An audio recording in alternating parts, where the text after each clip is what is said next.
Bhagavatam Vasudevaya. Om Namo Bhagavate Vasudevaya. Om Namo Bhagavate Vasudevaya.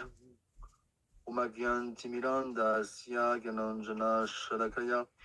Chakshu Militam Yena Tashmai Shri Gurave Namaha.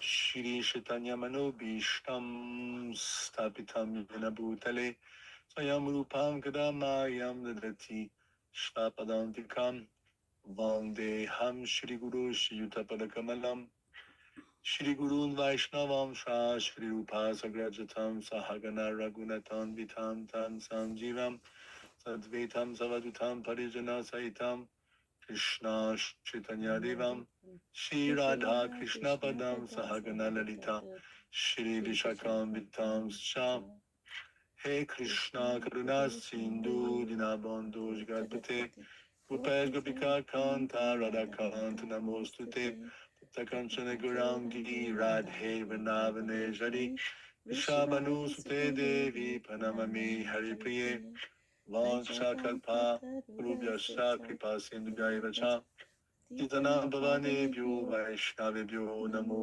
Namaha Jai Shri Krishna Chaitanya Prabhu Nityananda Shri Advaita Gadadha Shivasadi Go Bhakta Vrinda Hare Krishna Krishna Krishna Hare Hare Hare Rama Ram Ram Hare Hare.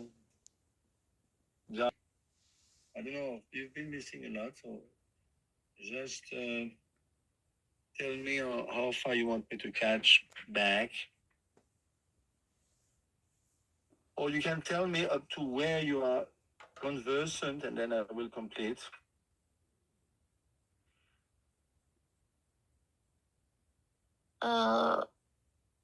I am conversant up to the level of anartha nivriti. Okay. The four challenges, Yeah. like this Duskritota, Sukrito, Vaishnav, Aprad, and offense merging from bhakti. Yeah. So Duskritota arising from sin, Sukritot arising from pious deeds, Aparadota arising from aparad, and Bhaktyuta arising from bhakti. Are you okay with the contents of each four categories, or you want me to go further in a particular aspect? I'm conversant, Prabhu. I don't know about Purnachandra. One thing we didn't cover with you is misunderstanding the position of Shiv, Vishnu, and demigods. It's a nama parad. If you put the demigods or even Shiv on the level of Vishnu, it's an aparad. So Vishwanath Chakravarti Thakur gives a big chunk on that. I think it's worthwhile to again go because it's quite informative. Someone has come, let's see, Punachandra. Okay, good. So let me share that mind map. Can you see the mind map? Yeah. Yeah. Mind map is very great because it pops out, the learning pops out in a very graphic way. So this is exactly, we are within the third char of nectar. And it's called Chaitanya. What's the meaning of Chaitanya? Chitta, Chaitanya Mahaprabhu, comes from the word chitta. Chitta means consciousness. So Chaitanya you could translate active consciousness. Obviously, we are all conscious beings. So Vishwanath explained that term Chaitanya Ishvar. That's a beautiful term. One devotee could be called Chaitanya Ishvar Prabhu. I never heard that name. It's a beautiful name, Chaitanya Ishvar. So obviously, we know that Ishvar means controller. So we're referring either to Narayan, God, Hari, he's got unlimited names, which is totally nirgun, untouched by Maya. But again, you find down below Ishvar, Chaitanya, who are not exactly God. And for the sake of Lila, they accept the touch of Maya. Remember 1 to 23, Sutra Goswami explained beautifully that Ekirasya Date, that the absolute truth will accept. Voluntarily accepts. Yeah, that means to accept. He will accept the position just for the sake of creation, destruction, maintenance. He will accept to play the part of the Gunavatar, the part of the Purushavatar. So in that sense, it's like a lila, shrishti, lila. Shrishti means creation.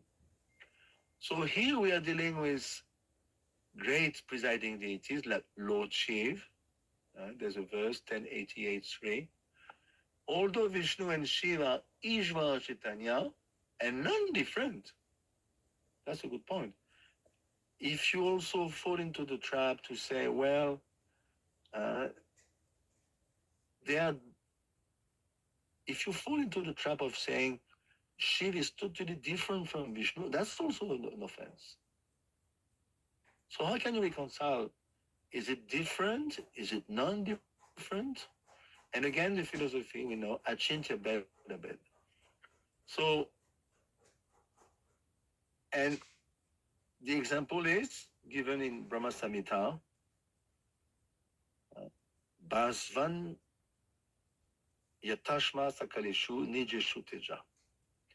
Just like the sun illuminates everything, and the sun is going to manifest a portion of its light onto the effulgent gem like Surya Kanta.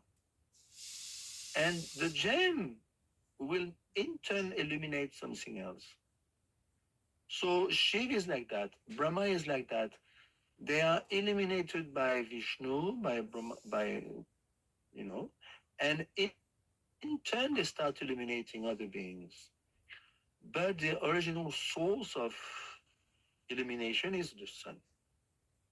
Beautiful example of Brahma Samhita. So in the same way, Vishnu, Krishna, Ishvara, Chaitanya, they illuminate Gunavatars.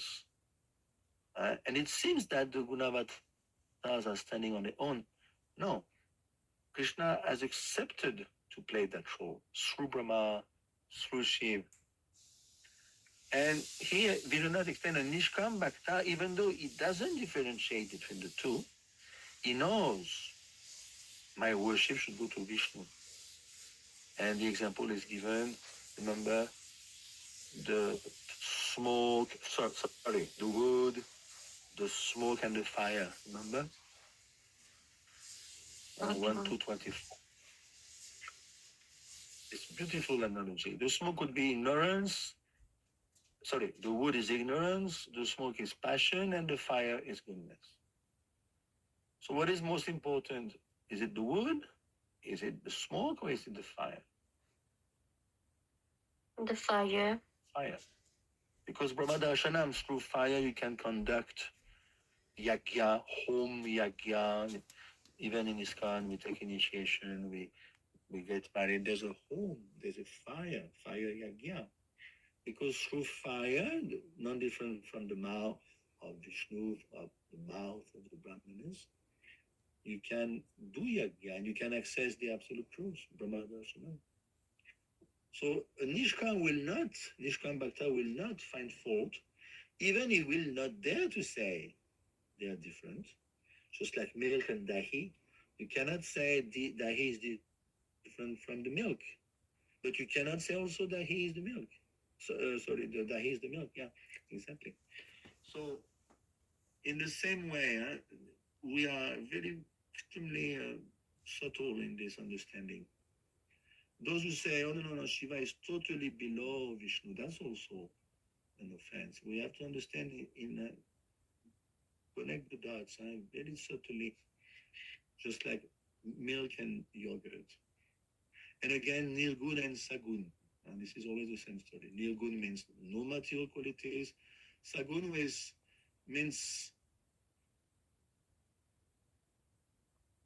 with qualities. But since he's the Lord, we can see your deities in Vancouver, here in Marapo. You could say, well, what are you talking about? It's marble, it's material. No, it's marble, but it has been installed by a bona fide acharya, so it's no more marble. In other words, the marble has been converted into spiritual energy. It's a gateway to accept your offerings and transmit your offerings to Krishna. And the Acharya is non-different from Krishna. We cannot say, well, it's marble, it's material. No. Once it is offered, this marble participates of the spiritual energy. Why? Because this marble is made of, it is the Vigraha of Krishna, according to Shastra, installed by Acharya. So it's non-different. Just like you put your letter in a far corner of France, but that small letterbox, mailbox, way down in the countryside, we should say it's useless. It's a useless box. No, it's part of the circuit system. Your letter, even though it's dropped in that mailbox, it will reach the destination because it's part of the system. So this is how we should understand. And Brahma, of course, is a Jiv most of the time. Shiv is not a Jiv, it's Shiv Tattva. And Brahma is called Ishvar Avesh. Beautiful name. Ishvar Avesh, like Shakti Avesh. Avesh means is endowed with Shakti. Shrishti Shakti, that we know. Visarga is doing that. On the other side, Vishwanath explained the Jiv. It's a particle of Chit Shakti. It's Para. Krishna says 7.5. We are Para Prakriti. Again, we find different types of categories. Agyan, we are those who are covered by Agyan, ignorance, demigods, men, animals. We know. Wait a minute. I have to hurry here. Otherwise, I'm going to lose everything. Yeah, that's it. And then we find as jivas, those who are not covered by Agyan, they're totally nirgun. They've never been into avidya, ignorance. What are those? First category, they are nirgun, but they are influenced by Aishvarya Shakti. What is the meaning? Aishvarya Shakti.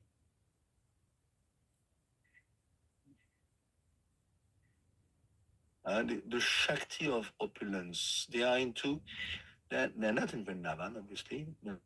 Vrindavan would be Madhurya. Here, Aishvarya, they're enamored by the Aishvarya Gyan, Aishvarya Bhav. They're extremely enamored by the grandeur of Krishna, of Vishnu, of Narayan. And they are definitely in the spiritual atmosphere, but they are totally steeped in Gyan, Brahma Vidya, Brahma Gyan. The four Kumaras would be the emblem of that. And then you find, those who are not covered by ignorance, also enamored by Ishvarya Shakti, and they are more absorbed in Shrishti, functions like creation, and obviously you find Brahma and the presiding deities. And now you find those who are not influenced by Ishvarya Shakti at all, like devotees. Devotees are here. They're not influenced by Ishvarya Shakti. They are influenced by Krishna and his companions and Vrindavan, Mayapur. And also you find, unfortunately for them, the impersonalist. Nirbed Brahmanusandan. Nirbed means no distinction. They make no distinction. What do they want? They want to merge. It's very unfortunate. Even though they are near good, they are not attracted by Aishwarya Shakti, but unfortunately, their Siddhant is totally twisted. They want to merge. So this is basically a graphic of what Vishwanath is saying here. Do you follow, Alinishta?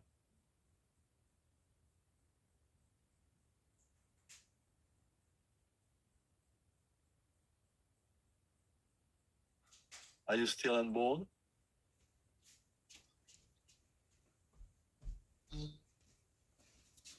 Is everyone around?